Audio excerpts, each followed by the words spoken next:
Good afternoon, welcome here live from the Cyber Arena in Kiev.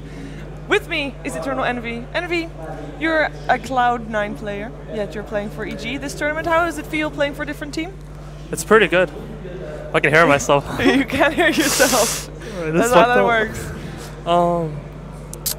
Alright, this is not working. I hear myself. You'll get used to it. It's pretty good. Yeah?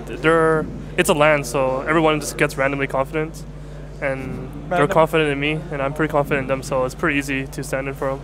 Yeah, it's working out amazingly well. Like everybody's been saying, like you've had an amazing run as EG, and you did not play with EG at all until you were actually at LAN.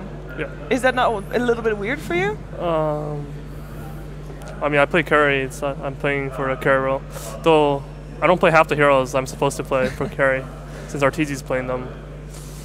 Play Mirana, and so it's okay. I just copy Sing Sing, whatever. Yeah, it's working out. You played Mirana twice already, and even though the first time you actually mentioned like, oh my god, it was horrible, but you know you're winning, you're doing good, and of course you're going to be having the winners bracket finals. You're the team that is unbeaten together with DK. Do you feel like you're performing better than you would be with Cloud9? Than you would be with your own team? Yeah, I think EG's a stronger team right now, so. It's not a surprise. Okay. How did they get to you? Like, how were you the one to stand in for them?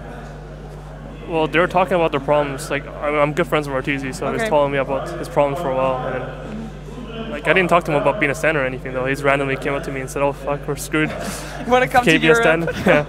I was like, sure. And you already had a visa, I would assume, to get here. You're also going to be in Bucharest next weekend with your team for DreamHack Bucharest. Are you going to stick around in Europe? That's not my current plans, to fly back to Canada and fly again within 2 days. Isn't that incredibly ineffective? I might try to figure something else out, but I don't think the people are comfortable with me being in Kiev, because it might be dangerous or whatever. Okay, but you can already go to Romania? I can go to Romania first. I don't know where to play though. Like, I asked if I could stay here, because I just want to play here. I think the settings are good here, and I can play my officials or whatever here. Yeah, but it's good internet. They said no Kiev for you, so I'm not sure about going to Bucharest to play. It might be really bad. Okay, because back and forth, that doesn't seem like something that's really handy at all. I might just YOLO and say, screw my team, I'm staying in Kiev. It was your team that said that you can be in Kiev, or your management? It's Charlie, okay. Because right now in Kiev, like, we have only a very short area to walk from the hotel to the arena. Like, have you noticed anything about the situation in Kiev or in Ukraine overall while being here? No. No, there's nothing. Like, maybe a couple of military people that I saw, but that's all. So no, not for me either, but well, hopefully for you, you can stick around. That would be nice. So yesterday, you played against the Lions, and it was best of 3. You 2-0'd them. That second game, you gave a lot of people heart attacks. Your team gave a lot of people heart attacks. I think Arteezy gave most people heart attacks. But you performed amazingly well. Like, when you're in a game like that, you've actually been mentioned as the emotional motivator for Cloud9 when in a game. Like, you're a person that gets hype going. Like, when talking to your team, do you feel like you're fulfilling that role as well for EG? Like, how active are you in game on voice? I don't think I have to hype them up. I think everyone's already pretty hyped, so there's no point in doing that. Everyone's pretty chill. Like RTZ just froze. He keeps fucking throwing, and he just keeps fucking throwing. But like, no one affects his attitude. Like, he'll keep throwing, you know. Like, but he'll still YOLO. Like, it's not like he'll change. Like, well, he doesn't feel negative towards the team. He won't feel bad for doing what he's doing. Like, he'll just keep playing. He'll do what he thinks is right, and it's probably wrong, but it's fine.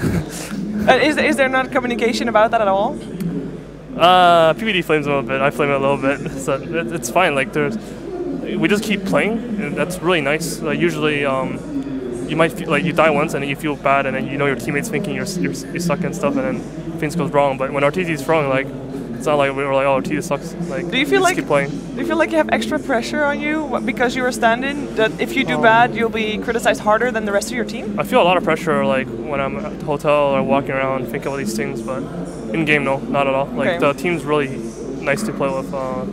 Like, I just threw that game. Like, I died to the first Blink Dagger lasso, which is terrible because around 7 to 8 minutes. That's when you should be worried about it.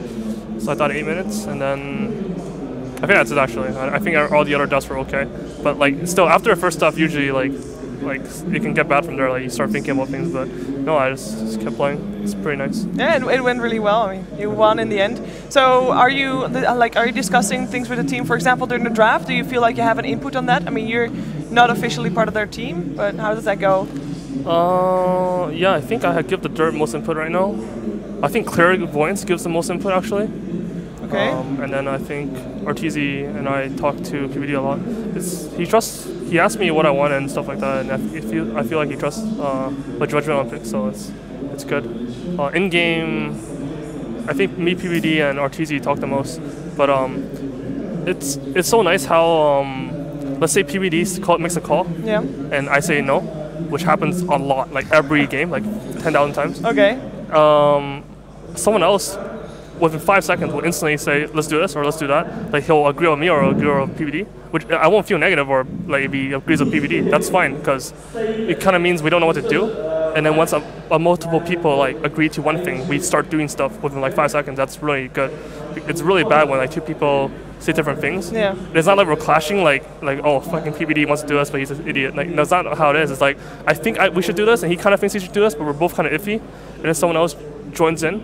And that's really good. They've got like the overweight on one decision, so you know what to go for. Yeah, and like RTZ or Universe or Zai, like those come in instantly, and then we'll start doing that confidently. And it's not like RTZ like clashes with PBD a lot too. It's like, oh, let's push, and he's like, no, let's back out, and he's like, no, let's keep going. And then I'm like, let's keep going, and then we keep going.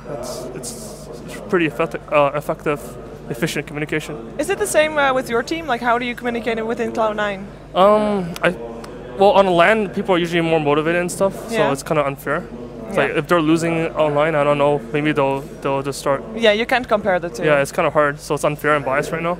But like sometimes like you get into a negative mood and then I kind of want to do something, someone else wants to do something else, or any two or whatever.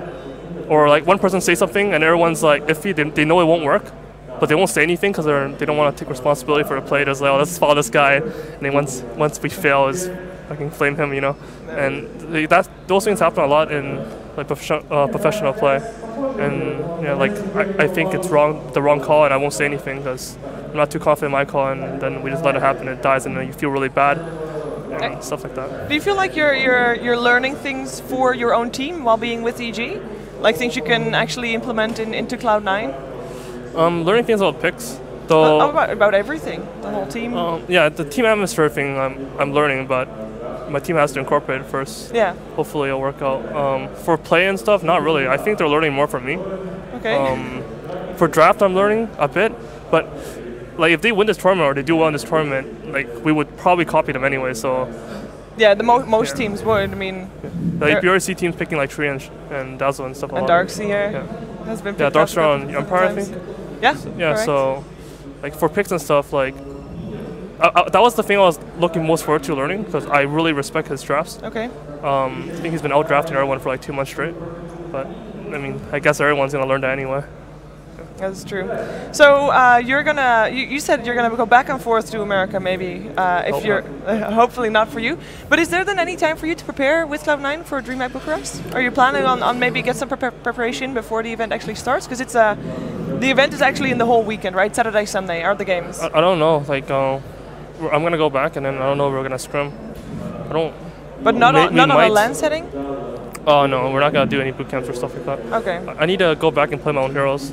I've been practicing like the most like puck and stuff like. What the fuck?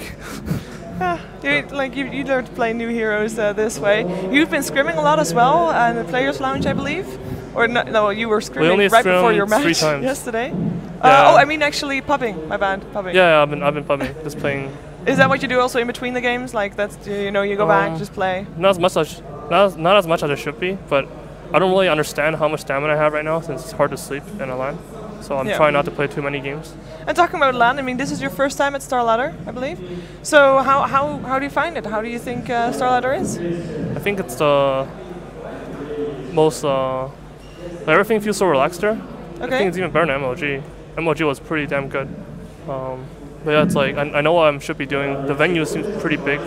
Yeah, a lot of big backstage rooms as well. I don't feel rushed to do anything. Like when we start the game, like I just YOLO and go to washroom before the game or whatever, and no one yells at me.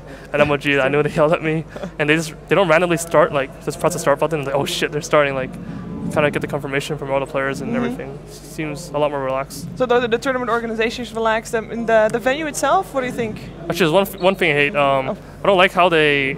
Like sometimes I'm playing and then they have this person has a camera like 10 centimeters away from me. Like, you're sitting in the corner, right? Yeah, like it's messed up. Like that's not good. There's two giant cameras on the side of. I don't know if you can see them actually. No, you can't at the moment. But no, there's a person there holding the camera. And they're just like doing this. They're taking pictures of me. Like what the hell?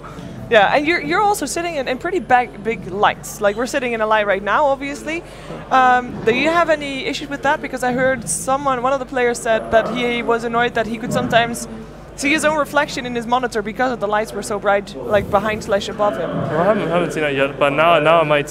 Oh God, no, I'm sorry. Didn't want to jinx it for you. Also, one thing that I've been wondering: some of the games we see people with sound cancelling headset and some without. What's up with that? I think the players got to choose. Okay. Like, if one team wants to use it, then both teams have to use it, and there's no real reason to use it against Chinese teams or whatever, since no one speaks Russian on either side except Arteezy. But even he's terrible, so like people don't really care. Yeah, because yesterday, for example, when we saw DKIG, both of them were wearing sound cancelling headsets. DKIG together playing against each other, were wearing it. But I think that was because they shout at each other. They're talking a lot, like. Because otherwise they might hear each other anyways. Oh, I see. That way, that would be the only solution. Because I found it kind of odd as well because it's pretty loud here. So in theory, you can't really hear the person next to you that well. I mean, we have to hear each other through the headsets now as well because it's just pretty loud backstage. Yesterday was my first time wearing it, actually. The first day I didn't wear it. It's not comfortable at all. But then I think I actually like wearing it. I think I like wearing it now. Okay. Because the sound's louder, so I can play my music and. You listen to music when playing, or? Yeah. Almost always now. What kind of music? Just one song. Just one song? Consistently, Crumbling. The Rude? Is it the Rude Sandstorm? Huh? No, it's Crumbling. Okay, I don't know that song. You know that song? Come on. No, Come on, man. No, I have a question from a fan, and I hope I'm doing this right. If you and Arteezy would do a fusion dance, what would your name be? Oh, that? I don't know. Not good, this stuff. Me neither. I have no idea what I just asked. I don't think I can answer this question. It's too hard. Okay, it's too hard. If I can ask me to do the dance, it's like, oh no. No. I would not ask you to do that dance. No, that would be beneath me. I would not do that to a person. Don't worry. Answering this question. Okay, so if he knows a name, he'll tweet it. Sure. Okay. If you come up with anything, you'll tweet it. That's gonna be it. So you're gonna be facing DK later today.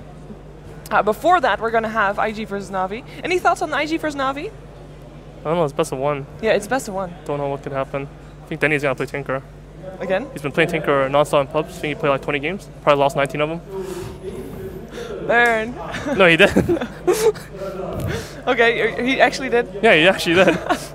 Okay, well, he played Tinker today against MVP Phoenix. Yeah. So perhaps a bit more of a slow death push strategy kind of thing. Maybe. I don't know. But he runs anything. He runs like Ursa support. But you would say we're going to see Tinker. That's your bet for Na'Vi. Who do you think is going to win? Huh? Who do you think is going to win? I don't know who I want to win. I'm not sure who's going to win. It's best of one. Like, it's like it is. 50-50, I think. Like, I kind of want IG to win because we're going to China, and I want like our participation in China to be worth it. So I want all the teams there to be really good. Okay. But at the same time, we're playing, like, I want revenge on Na'Vi. And I want to beat them in the finals or something like that. Okay, because you're going to play in the winners bracket finals. Now, if God forbid you're going to lose this game and you're not going to make it to the finals, which two teams would you say would be in the finals next to DK? Oh, Na'Vi. Okay, Na'Vi and DK. Okay, well, we're going to see it. Good luck to in your game, DK versus EG. I was almost going to say Cloud9. That would be doing pulling an LD. But we can already see the draft is going to be on the way very soon for Na'Vi versus IG, so we're going to watch that. And I'm going to wish you good luck in your best of 3 winners bracket finals after this match, which, by the way, we'll have a pretty long break in between still as well. So thank you. Thanks. Any shout-outs to plugins for your sponsors? Shout out to HyperX, Crunchyroll, Logitech, Alienware. And I already had another interview, so I'm not going to give shout-outs to my team and stuff anymore. Okay. Well, fair enough. Thank you for joining me, and you'll get LD and Merlini very soon for this best of one.